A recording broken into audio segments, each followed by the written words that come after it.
Gentlemen, I want to talk about failure today, and more specifically, I want to talk about how we can use failure in the way that we're always told we should use failure.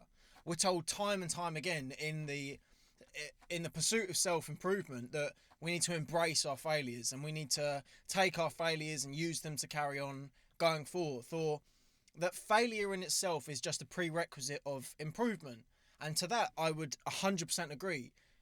If you're doing anything that's worth doing, you are going to fail, and at that, you should become comfortable with the prospect of doing so. But what is often not spoken about is actually the opportunity and the chance that you're afforded as a result of failure. Recently, I found myself in some troubled conditions as a result of an addictive personality. I have my problems with getting too far engrossed in things. And what dawned on me was, by being someone who has this ailment, who has a problem with potentially becoming addicted to things, I run myself through a set of procedures that the person who doesn't have that ailment doesn't run themselves through. Now, of course, having a tendency towards the negative thing and failing and negativity in every capacity is not a good thing. But it certainly affords you an edge that people who don't have it, you gain that over them. And I've noticed that the difference between the person who has a troubled time and has to go through adversity and the person who doesn't have to do that is monumentous. There's a drastic difference in the perspective and the quality of perspective at that people who have difficult things to deal with have over someone who has life jolly, as much as jolly can be, let's say.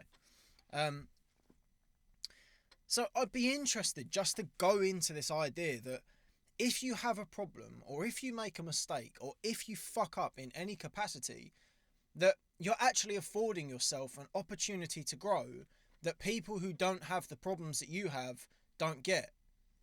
If you're someone who has a serious issue with the dreaded P site, and you find yourself playing with various chickens in a jerking manner more often than you'd like to,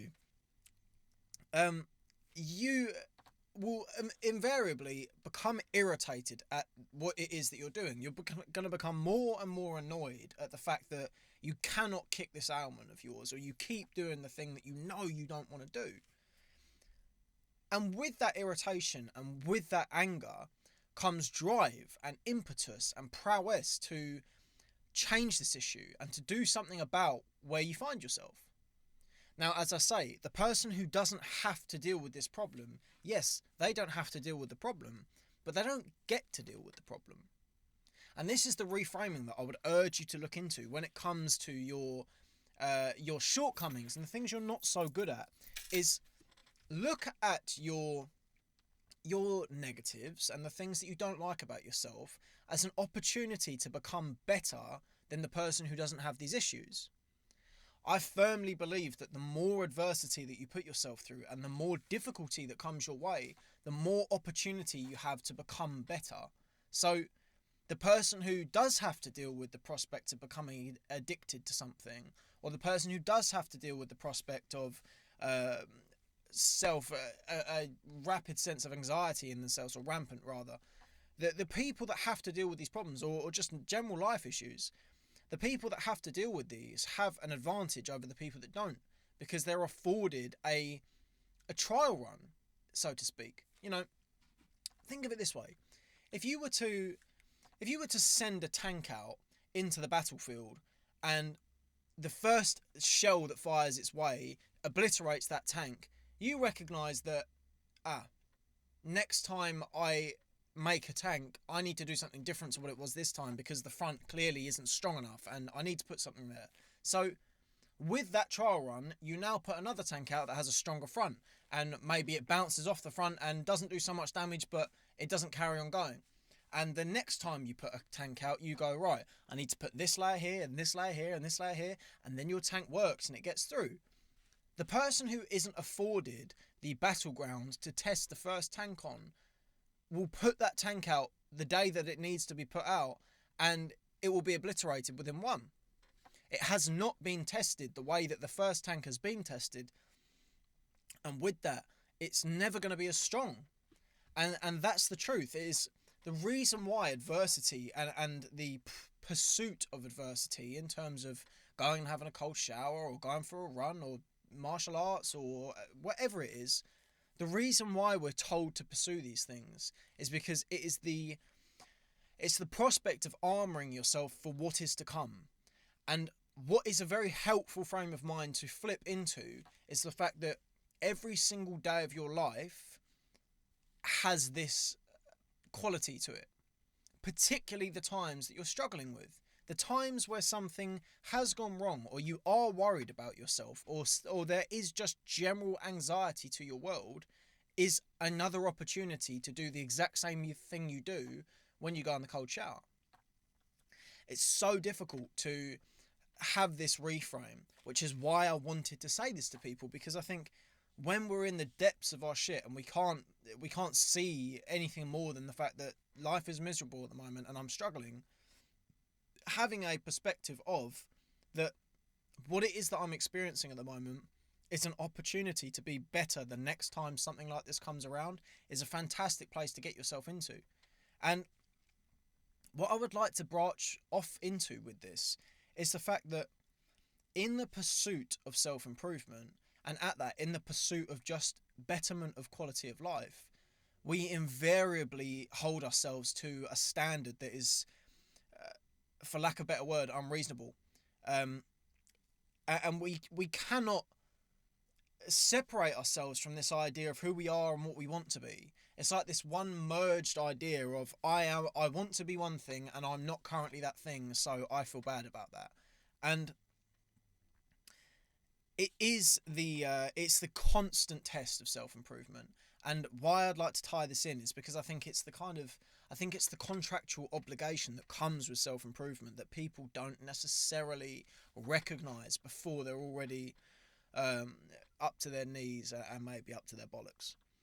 And this is the thing, is a self-improvement in terms of pursuing a career or pursuing a better version of yourself, or the combination of the two, however you'd like to deem self-improvement.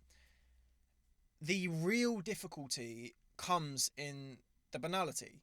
It's the monotony of each day and the difficulty of just endurance. It's the idea that every single day when you're choosing to get better at something, there is the prospect of doubt and anxiety and difficulty and adversity, all stemming from this. All stemming from yourself. It's all coming from the idea that what I am is not enough. And this is why self-improvement is so hard, is because it's not something that you can just do. You can't be a weekend savage. I know it's a Dana White, I believe, reference, the kind of, if you can be a weekend savage, you'll run people over. Yeah, I see what you're saying, but you kind of can't do that. If you choose to improve, you assume a role of someone who is entirely separate to the person that you are now, because you're endeavouring to be more than who it is that you are. And with that, you are fundamentally different. And with that fundamental difference comes a pertinent doubt of yourself. You cannot look at yourself in a positive light a lot of the time. And the reason that you can't is because you're pursuing something that is so great and so worth pursuing that you're concerned that you might not get it. Now, a quote that I heard within the first innings of my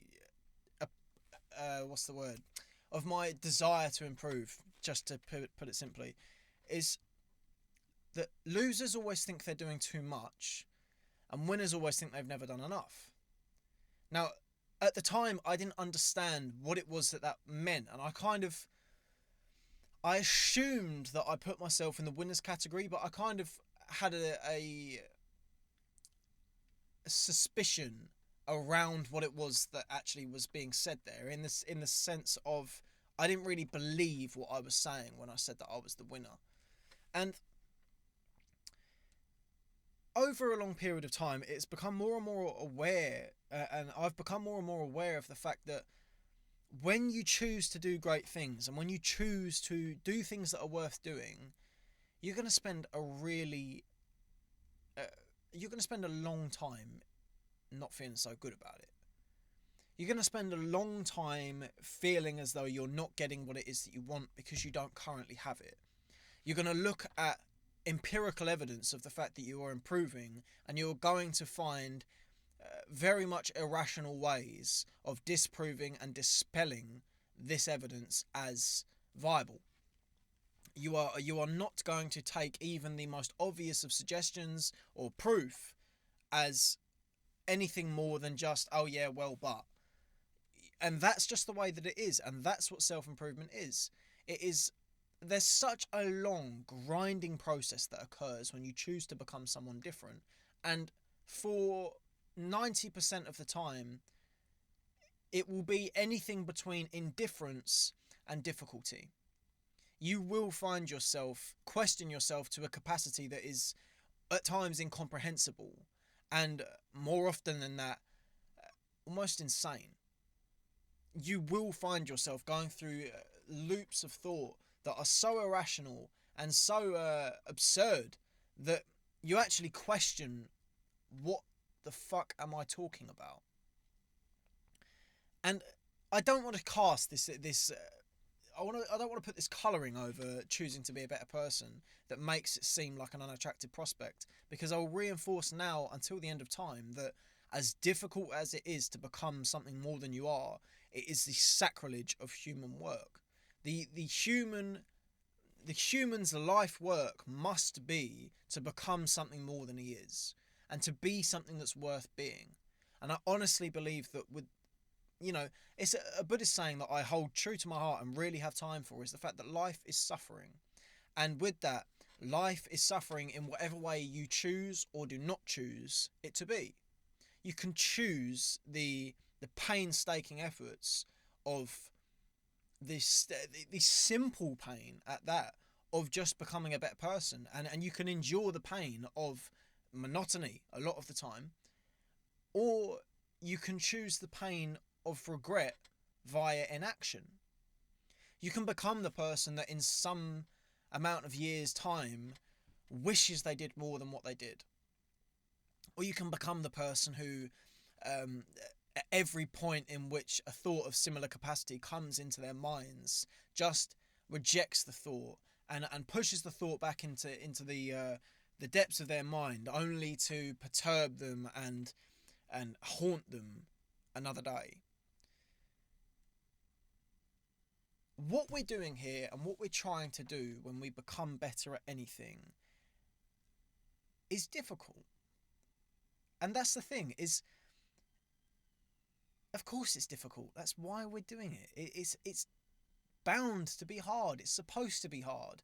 And with that, I'm never ever going to say on this channel that you should enjoy the difficulty, because I think the people that say that kind of, though I agree with it in terms of what they're trying to say, it just doesn't make sense. When you're in that period of time, and when things are as hard as they are, if you can have a percentile of positivity towards the fact that what I'm doing at the moment is hard, and I'm really depressed at the moment because I haven't felt anything more than just this lumbering force of pain at my improvement at the moment. If you can get a percentile of understanding that this too shall pass and I'll get forward, then you're doing fantastically well. And if you can't, then you're doing fantastically well, because you're doing the thing anyway.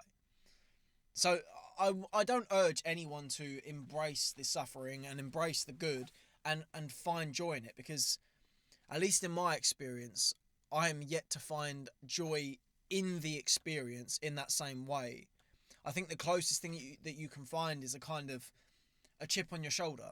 I think you can find yourself in a position where you become so irritated, so irate, and so annoyed at the position of improving or failure, or improvement that leads to failure, or whatever, just the journey itself. I think you can come to a boiling point where there is bliss, but it's not the same sort of bliss that you feel when you're looking over a bucolic countryside sat on a mountain with a picnic. It's not the same thing. But as I say, I do want to reinforce the fact that that doesn't mean it's not worth it, and that the fact that it's not worth it lays into the next topic that I'd like to talk about, which is the sense of time that occurs with everything we do. Now, it's not a new idea for people to say that great things take time, and the greater something is, more likely the more time it takes. But we find ourselves in a culture in which, given the fact everything is given to us so instantaneously nowadays, and the fact that things are the sense of gratification being afforded to us at this very moment is so prevalent, we find ourselves equally in a time in which the best thing you can do and the most luxury that you can afford yourself is the thing that takes you a fucking long time. The pursuit of greatness does not take a short amount of time. And the misconception that is made here is that, given the fact our brains are conditioned in a certain way to anticipate things to happen quickly, because everything happens quickly now, when we're faced with the idea of something happening in a long period of time, we kind of accept that that's the way it's going to be, but then get impatient with the fact that that's the way that it is. And it was only recently that I recognised that as a 20-year-old, I have hopefully got a long time left on this planet. And what I recognised was, I was looking into, I think it was Sam Harris. Sam Harris is a fucking legend, so it was probably Sam Harris. And I recognised that actually, we come to this kind of, we hold ourselves to the standard of our heroes in some capacity. You know, you'll watch the people that you really admire, or you'll watch someone who does fantastic things and you look up to in some capacity. It can be your Goggins, it can be your Petersons, it can be your Rogans, it can be your Chris Williamsons, whoever it is. And we can kind of put them as our North Star, which I believe is appropriate, but then hold ourselves to their standard, which there's this incomprehensible gap between us and them. And that gap can only be bridged by time. Do you think that David Goggins at 20 years old, before he'd done however many 100-mile runs, could compare himself to David Goggins at 50, who has done however many 100-mile runs? Well, no, of course he couldn't, because he hasn't done them. And why hasn't he done them? Well, he hasn't had the time to do them. You cannot conceivably do 200-mile runs in 20 years when 18 of those you were a child. You just cannot do it. But can you do it when you're 50? Well, if you're fucking normal, no, you can't. But if you're David Goggins, you can. My point is, time is an entity, and time is a force that you have to become comfortable with. And I'm going to briefly touch on something that I would love to go into in later videos and in days and years to come. Is I found myself about a week ago, I'm not going to do the dance, maybe 2 weeks ago, I might do the dance, shut up, in a 4-ACO DMT trip. Now, for those of you that don't know, 4-ACO DMT is essentially a synthetic mushroom. It has the same qualities and effects that you'll find if you were to just take a psilocybin dose, but it's just synthesized as to avoid some of the side effects, namely just a sore belly. That's essentially the difference between the two. And there was a really a strong message of time to me that was conveyed during this experience. I found myself constantly toying with the idea of time. In my normal life, I feel rushed, and I feel like I need to get things done now, and I need to get the place I want to go now. I need to get the podcast off the ground now. I need to do everything now. And this made me realise that you need to accept that time has to pass. You have to learn that time will rule everything. Time is the prevalent force of the universe. Nothing can beat it. No one can stop it. And with that, you must accept that the work and the journey that you're on requires you to lean in rather, to that force. You have to recognize that time is here to help, but you have to let it help. You have to recognize that if I want to be someone with as much prestige and much intelligence and much brilliance as Sam Harris, that maybe you're going to have to put in 30 years to become as good as he does. Or he is, rather. Everything worth doing is going to take you time. And what I would add to that is that you have no idea where that time will lead you. The best thing you can do, and the thing that you should devote your life to doing, is making the most of the time that you have in the best way possible. We know this. But recognise that as a byproduct of doing that, you are going to be someone who you have no idea exists. The person who will be created, who you will cultivate as a result of spending this time, is someone that you have not yet met. You don't know what your first child looks like. You don't know what they sound like. You don't know what they feel like. You haven't met them. And this is the exact same thing as who it is that you want to be. There's this idyllic version of ourselves that we present to the forefront of our minds appropriately and rightly when we choose to improve. But it's not one that's anything like the person who that ends up becoming. You just can't comprehend who it is that you will be when you want to be that person. And what I would urge people to do with this is recognise that as time passes, you will learn things and you will find things and you will realise things and you will recognise things that you just cannot see right now. You just cannot comprehend certain things before you are afforded the right to comprehend them. And the rite of passage that you must pass through in order to be able to understand these things is one that involves introspection and work over a period of time. Now, what I would add to that is that time works in your favour with this, that this idea, this kind of self-improvement course that is sold to us is that you have to just gruel and grind and work for it every single fucking day. And to an extent, yeah, you do. But what I would like to disprove and what I would stand to argue is that one day you make a decision. And that decision leads you to whatever decision you make in a week's time. And in a week's time, that decision that you made becomes the habit of the month.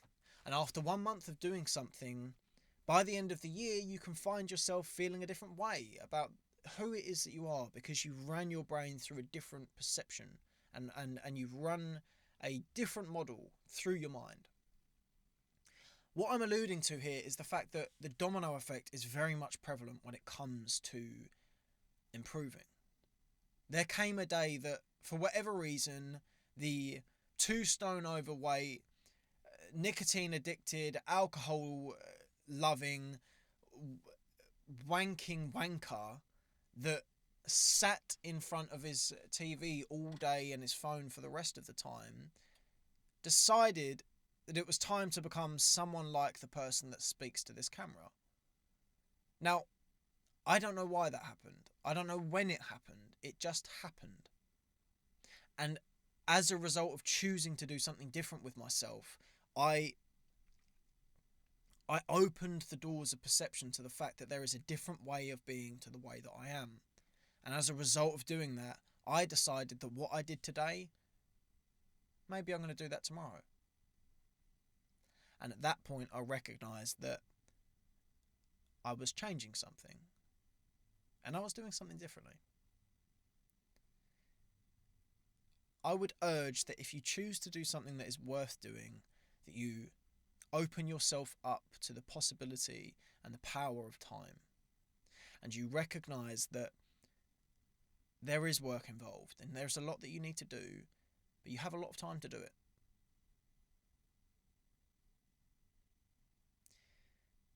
And for as long as I live, and for as long as you live, if you were here to watch this video, thank you very much. And I will be someone who supports you on your way. Bless.